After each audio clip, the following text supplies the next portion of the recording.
आज एउटा भिडियो युट्युबमा हेर्दाखेरि म चाहिँ धेरै अवेर भएँ, किनकि मैले क्लास 12 को एकाउन्टमा रिभिजन मेथड आफ्नै तरिकाले आफ्नै सोचले लगाएको थिएँ। त्यो मेथड भनेको चाहिँ question paper full set. For example 2082 को क्वेसन पेपरलाई लिइसके पछाडि त्यसमा 3वटा पार्ट हुने गर्छन् एकाउन्टको क्लास 12 को क्वेसन पेपरमा। फर्स्ट पार्टमा चाहिँ भेरी सर्ट क्वेसन हुन्छन्, जुन 11वटा 11वटा चाहिँ आउने गर्छन्, जसमा थ्योरी पनि हुन्छ प्लस न्युमेरिकल पनि हुने गर्छ। त्यसपछि पार्ट 2 मा पार्ट बी भन्छ, त्यसमा चाहिँ सर्ट क्वेसन हुन्छन्, 8वटा हुन्छन्, त्यसको चाहिँ 40 मार्क्स हुन्छ। त्यस्तै लास्टको पार्टमा सी पार्टमा चाहिँ लङ क्वेसन 3वटा हुने गर्छन्।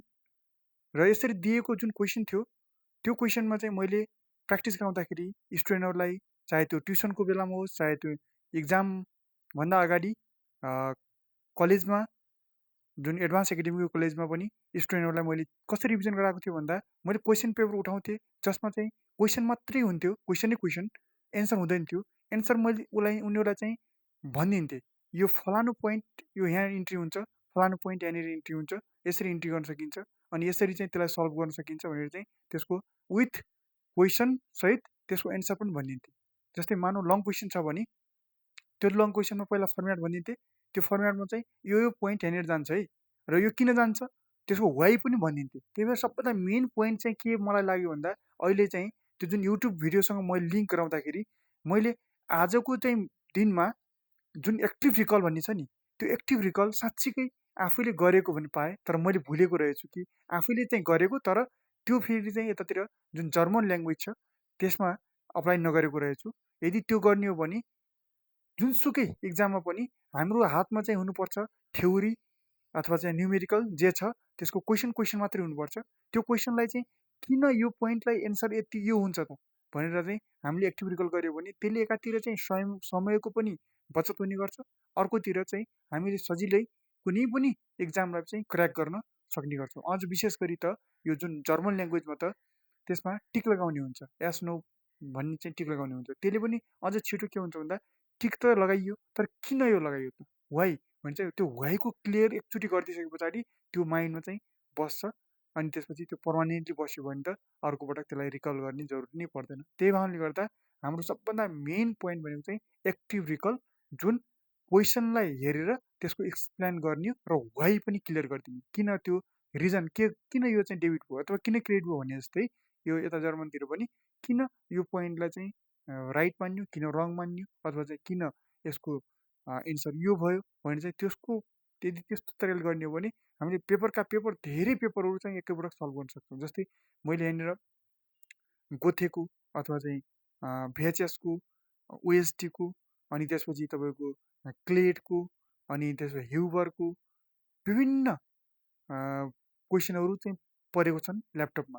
तिनीहरूलाई उठाएर हामीले एक एक गरी चाहिँ त्यसलाई रिकल गर्न सक्यौँ भनेपछि अवश्य पनि त्यो रिकल गरेपछि त्यो रिकलमै नछोड्ने, फेरि रिजन त भनियो, तर त्यो रिजन एकैचोटिमा भन्नुपर्दा जब यसरी जुन भिडियो बनाइन्छ, एकचोटि भिडियो बनाइसके पछाडि पछिसम्मलाई पनि त्यो के हुन्छ, हातमा चाहिँ क्वेसन पेपर हुन्छ, अनि त्यसपछि यो भिडियो बन्छ।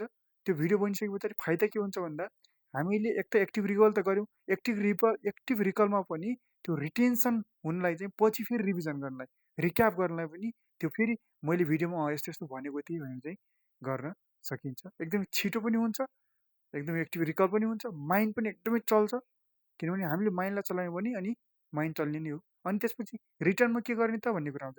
रिटर्नमा सबभन्दा राम्रो एक्टिभ रिकल भनेको एउटा पिस अफ ब्ल्याङ्क पेपर लिने र फेमन टेक्निक जस्तै चाहिँ आफूले केही पनि नहेरेर बुक सबै बन्द गरेर, बुक नोट्सहरू कपीहरू भनेको चाहिँ सबै साइड लगाएर हामीले लेख्ने, कति लेखे त आफूले त्यो लेख्ने। त्यसपछि हामीले के गर्ने भन्दा त्यसलाई चेक गर्ने, यदि त्यहाँ कुनै कम छ भने, ल्याकिङ छ भने त्यो मिस्टेक नोटलाई फेरि टिपिहाल्ने, यो पोइन्ट यहाँनिर ल्याकिङ भयो, म यहाँनिर बिर्सेँ भनेर चाहिँ टिप्ने, अर्को पटक फेरि त्यसलाई चाहिँ मिस्टेकलाई रिभिजन नगर्ने।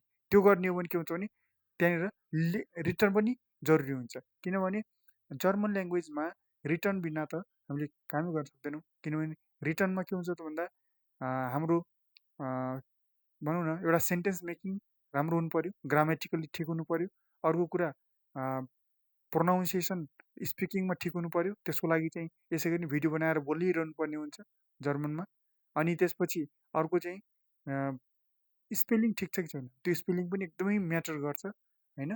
अनि कहाँनिर के लेख्ने, कसरी चाहिँ कुन क्यापिटल वर्ड, कुन लेटर, कुन चाहिँ स्मल लेटर के हो भनेर चाहिँ त्यो आफूले लेख्ने भने चाहिँ फ्रिली राइटिङ, फ्रिली चाहिँ त्यो एक्टिभ रिकल त्यो सबै गर्ने हो भने अवश्य पनि हुन्छ। यही कारणले गर्दा एक्टिभ रिकल, एक्टिभ रिकल, एक्टिभ रिकल, त्यो पहिलाको जुन ओल्ड मेथड थियो, बुक हेरेर रिडिङ गर्ने, त्यसपछि यो युट्युब हेरेर चाहिँ पोडकास्ट हेरेर मात्रै बस्ने, त्यसले चाहिँ एक्टिभ रिकल हुँदैन होइन। एक्टिभ रिकल त्यसरी हुन्छ, माइन्डमा जोड दिनै पर्छ, माइन्डलाई एकदमै एक्टिभ बनाउनु पर्छ, अनि बल्ल एक्टिभ रिकल हुने गर्छ। Thank you so much.